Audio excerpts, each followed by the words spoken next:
ikusten ari gara familiatik kanpo badagoela jendea interesa duena. Hoiek dira kaptatu behar ditugunak.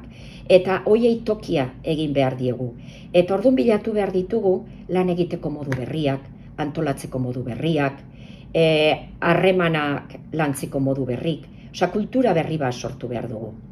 Erakargarri egiteko. Eta gero daude, baduintzea lan baldintzak. Baina ekipoak baldin badaude, txalde batetan, hitz eginez eta bideak urratuz eta soluzioak bilatuz, osea, soluzioak badaude, aukerak badaude, eta Euskal Herrin, eta hor daude argiak. Osea, Euskal Herrin baditugu proiektu asko oso ongi funtzionatzen ari direnak, baita ere ikuspuntu horretatik ez. Orduan, nik uste du gainditu egin behar dena dala, daukan laborantza lanak, daukan prentsa txarrori. Baina ez ikuspuntu idiliko batetik, eta ez aurpegi zuriketa batetik, baizik eta egiazko eta benetazko soluzioak eta aterabidek bilatuz. Badaudelako, baino bide horiek landu egin behar dira, urratu egin behar dira.